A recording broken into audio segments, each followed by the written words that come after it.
രാഷ്ട്രീയ നിരീക്ഷകൻ മിഥുൻ വിജയകുമാറിലേക്ക് പോകുകയാണ്. ശ്രീ മിഥുൻ, ഇന്നിപ്പോൾ മന്ത്രിയുടെ രാജിയോടുകൂടി ഏതാണ്ട് CJPയുടെ സമരം ജന്തർ മന്ദിറിൽ അവസാനിക്കുകയാണ്. പക്ഷേ ഈ സമരം നൽകുന്ന സന്ദേശം അത്ര നല്ലതാണോ? അങ്ങേക്ക് അഭിപ്രായം പറയാം. ഞാൻ അതിലേക്ക് വരാം. പക്ഷെ ഞാനിവിടെ എനിക്ക് മുമ്പ് സംസാരിച്ച കോൺഗ്രസിന്റെ പാനലിസ്റ്റ് ചോദിച്ച ഒരു ചോദ്യമുണ്ട്. താങ്കളോടും പ്രത്യേകിച്ച് BJPയോടാണ് അവരുടെ ചോദ്യം. കാരണം സോനം വാങ്ചുക്കിനെ നിങ്ങൾ രാജ്യദ്രോഹിയായി മുദ്ര കുത്തിയോ എന്നാണ് അവരുടെ ചോദ്യം. പക്ഷെ അവര് ഇതുമായി ബന്ധപ്പെട്ട വിഷയത്തിൽ റീസെന്റ് ആയിട്ടുള്ള ചില ഡെവലപ്മെന്റ്സ് അറിഞ്ഞില്ല എന്ന് എനിക്ക് തോന്നുന്നു. കാരണം കോൺഗ്രസിലെ ചില മുതിർന്ന നേതാക്കൾ, ഇപ്പം കോൺഗ്രസിന്റെ MP ഇമ്രാൻ മസൂദിനെ പോലുള്ള ആളുകൾ സോനം വാങ്ചുക്കിനെ ഒരു ദലാൽ എന്നും ഫ്രോഡ് എന്നും ഒക്കെ വിളിച്ചത് അവർ അറിഞ്ഞില്ല എന്നാണ് എനിക്ക് തോന്നുന്നത്. അതിനോട് അഭിജിത് ദീപ്കെ ഇങ്ങനെ പറയാൻ പാടില്ല എന്ന് പറഞ്ഞുകൊണ്ട് കോൺഗ്രസിനെതിരെ വലിയ രീതിയിൽ ഒരു സ്റ്റേറ്റ്മെന്റ് ഇറക്കിയിട്ടുണ്ട്. മാത്രമല്ല, സോനം വാങ്ചുക്കിന്റെ ഭാര്യ പറഞ്ഞൊരു കാര്യമുണ്ട്. രാഹുൽ ഗാന്ധിയുടെ ഈ PM-ന്റെ വീടിന് പുറമെയുള്ള ഈ പ്രൊട്ടസ്റ്റ് അത് വളരെ ആത്മാർത്ഥതയില്ലാത്തൊരു പ്രൊട്ടസ്റ്റ് ആണെന്ന് സോനം വാങ്ചുക്കിന്റെ ഭാര്യ തന്നെ പറയുന്നുണ്ട്. അപ്പൊ കോൺഗ്രസിന്റെ നിലപാട് എന്താണ്? അത് കേരളത്തിൽ ഒന്നാണോ, ഡൽഹിയിൽ മറ്റൊന്നാണോ?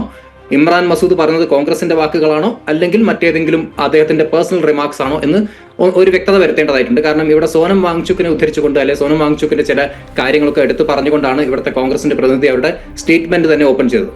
അപ്പൊ അങ്ങനെയാണെങ്കിൽ നിങ്ങൾ എപ്പോഴും സോനം വാങ്ചുക്കിനോടൊപ്പമാണോ? സോനം വാങ്ചുക്കിനെ ദലാലെന്നും ഫ്രോഡെന്നും വിളിച്ചതിന് ഒരു പരസ്യമായ ഒരു മാപ്പ് പറയാൻ തയ്യാറാണോ എന്നുകൂടി ഞാൻ ഇവിടെ ചോദിക്കാൻ ആഗ്രഹിക്കുകയാണ്. ഇനി വിഷയവുമായി ബന്ധപ്പെട്ട് നമ്മൾ നോക്കുകയാണെങ്കിൽ, ഇപ്പോൾ ഈ നീറ്റ് പരീക്ഷ നടന്നു. അതിന്റെ ഒരു ടൈം ലൈൻ നമ്മൾ എടുത്ത് നോക്കിക്കഴിഞ്ഞാൽ ഗവൺമെന്റ് വളരെ പ്രോംപ്റ്റ് ആയിട്ട് അതിൽ പ്രതികരിച്ചു എന്നൊരു കാര്യമുണ്ട്. നീറ്റ് ഒരുപാട് കുട്ടികളുടെ ലൈഫിനെ ബാധിക്കുന്ന ഒരു വിഷയമാണ്. അപ്പൊ അതിൽ ഒരു ഗവൺമെന്റിനും ഉത്തരവാദിത്വം ഇല്ലാതെ മാറി നിൽക്കാൻ സാധിക്കില്ല. അത് ശരിയാണ്. കാരണം അതിൽ അവർക്ക് അക്കൗണ്ടബിലിറ്റി ഉണ്ട്. അവർ രാജിവെക്കണം എന്നൊരു ആവശ്യം അവിടെ മുന്നോട്ട് വന്നിരുന്നു. അതിൽ ഒരു മോറൽ പൊസിഷൻ എടുത്തുകൊണ്ട് BJPയുടെ മന്ത്രി ഇന്ന് രാജിവെച്ചു.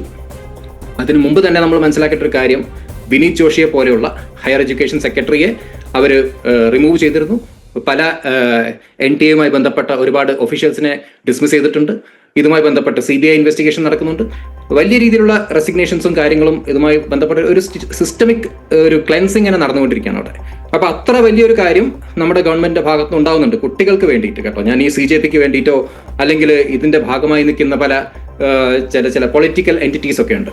അവരുടെ ഉദ്ദേശശുദ്ധിയെ ഞാൻ എന്താ പറയുക, തീർച്ചയായിട്ടും ചോദ്യം ചെയ്യും. പക്ഷേ ഈ രാജ്യത്തെ കുട്ടികൾക്ക് വേണ്ടിയിട്ട്, നീറ്റ് പരീക്ഷയുമായി ബന്ധപ്പെട്ട് നിൽക്കുന്ന വിദ്യാർത്ഥികൾക്ക് വേണ്ടിയിട്ട് ഗവൺമെന്റ് ഒരു പൊസിഷൻ എടുത്തു. ആ പൊസിഷനിൽ അവർ ഉറച്ചു നിൽക്കുന്നു. അതിന്റെ ഭാഗമായിട്ട് ഒരു മോറൽ ഒരു അക്കൗണ്ടബിലിറ്റി എടുത്തുകൊണ്ട് ധർമ്മേന്ദ്ര പ്രധാൻ ഇന്ന് രാജിവെക്കുന്നു. പക്ഷേ അങ്ങനെയാണെങ്കിൽ ഇതേ നാണയത്തിൽ എനിക്ക് ചോദിക്കാനുള്ള മറ്റൊരു കാര്യം, ഹിമാചൽ പ്രദേശിൽ രോഹിത് ഠാക്കൂർ രാജിവെക്കുമോ? കാരണം 12ാം ക്ലാസ്സിന്റെ English paper, Himachal Pradesh board of school എഡ്യൂക്കേഷന്റെ ഇംഗ്ലീഷ് പേപ്പർ ലീക്കായിട്ട് അതുമായി ബന്ധപ്പെട്ട് ആ സർക്കാർ ഒരു നടപടിയും സ്വീകരിച്ചിട്ടില്ല. ഇതുപോലെ തന്നെ രോഹിത് ഠാക്കൂറിന്റെ രാജിയും ഞാൻ ഈ ചാനൽ വഴി ആവശ്യപ്പെടുകയാണ്. അത് തീർച്ചയായിട്ടും കോൺഗ്രസ്സുകാർക്ക് ഇത് കേൾക്കുന്നുണ്ടെങ്കിൽ രോഹിത് ഠാക്കൂറിനെ അറിയിക്കുക. കാരണം അദ്ദേഹം ഇതുമായി ബന്ധപ്പെട്ട് ഒന്നും മിണ്ടുന്നില്ല, അദ്ദേഹം അത് മൈൻഡ് ചെയ്യുന്നില്ല ആ വിഷയം. അതേപോലെ തന്നെ തെലങ്കാനയിൽ രേവന്ത് റെഡ്ഡി രാജിവെക്കുമോ? കാരണം അവിടെ ഇന്റർമീഡിയറ്റ് ലാംഗ്വേജ് പേപ്പർ, SSCന്റെ ഉറുദു മീഡിയം പേപ്പർ, ഇതൊക്കെ ലീക്കായ വിഷയവുമായി ബന്ധപ്പെട്ട് വലിയ ചർച്ചകൾ നടന്നിരുന്നു. പക്ഷേ അതിലൊന്നും ആരും രാജിവെച്ചത് ഞാൻ കണ്ടിട്ടില്ല. എഡ്യൂക്കേഷൻ പോർട്ട്ഫോളിയോയുടെ റെസ്പോൺസിബിലിറ്റി ഉള്ള മന്ത്രി രാജിവെക്കണം എന്നാണ് എൻ്റെ ഒരു അഭ്യർത്ഥന. സമാനമായ രീതിയിൽ ജാർഖണ്ഡിൽ രാംദാസ് സോറൻ രാജിവെക്കുമോ? എഡ്യൂക്കേഷൻ മിനിസ്റ്ററാണ്, കോൺഗ്രസിന്റെ അലയൻസ് ഉള്ള ഒരു സംസ്ഥാനമാണ്. അപ്പോൾ അവിടെ JSCയുടെ 10ാം ക്ലാസ്സിന്റെ ഹിന്ദിയും സയൻസ് പേപ്പേഴ്സും ലീക്കായിട്ടുണ്ട്. അപ്പോൾ ധർമ്മേന്ദ്ര പ്രധാൻ രാജിവെച്ചതുപോലെ തന്നെ ഹേമന്ത് സൊറേൻ ജാർഖണ്ഡിൽ രാജിവെക്കുമോ? ജമ്മു കാശ്മീരിൽ സക്കീന ഇറ്റു എഡ്യൂക്കേഷൻ മിനിസ്റ്ററാണ്.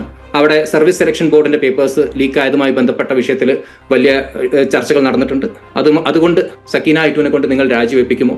ഇപ്പൊ കേരളത്തിലാണെങ്കിലും PSCയുമായി ബന്ധപ്പെട്ട് ഒരുപാട് ക്രമക്കേടുകൾ പുറത്തേക്ക് വന്നു കഴിഞ്ഞ ദിവസം JP നദ്ദ പറയുകയുണ്ടായി. അപ്പോൾ അതിന് ഞാൻ ഷംസുദ്ദീൻ രാജിവെക്കണമെന്ന് പറയില്ല. പക്ഷേ ഇപ്പൊ പുതുതായിട്ട് ഫോം ചെയ്തൊരു ഗവൺമെന്റിൽ അപ്പൊ അതുമായി ബന്ധപ്പെട്ട് എന്ത് റിഫോംസ് ആണ് കൊണ്ടുവരാൻ ഇവർ പോകുന്നത് എന്ന് ഞാൻ അറിയാൻ ആഗ്രഹിക്കുന്നുണ്ട്. കാരണം ധർമ്മേന്ദ്ര പ്രധാൻ രാജിവെച്ചു, അത് വലിയൊരു വിക്ടറി തന്നെയാണ്, അത് സ്റ്റുഡൻസിന്റെ വിക്ടറിയാണ്. പക്ഷേ ഓപ്പോസിഷന്റെ വിക്ടറി ആയിട്ട് നിങ്ങൾ കാണുന്നുണ്ടെങ്കിൽ നിങ്ങൾ ഭരിക്കുന്ന അല്ലെങ്കിൽ നിങ്ങൾക്ക് അലയൻസ് ഉള്ള സംസ്ഥാനങ്ങളിൽ നിങ്ങൾ ഈ പറയുന്ന മന്ത്രിമാരെ കൊണ്ടൊക്കെ രാജിവെപ്പിക്കാൻ തയ്യാറാണോ എന്ന ചോദ്യത്തിന് ഒരു മറുപടി പറയേണ്ടതായിട്ടുണ്ട്.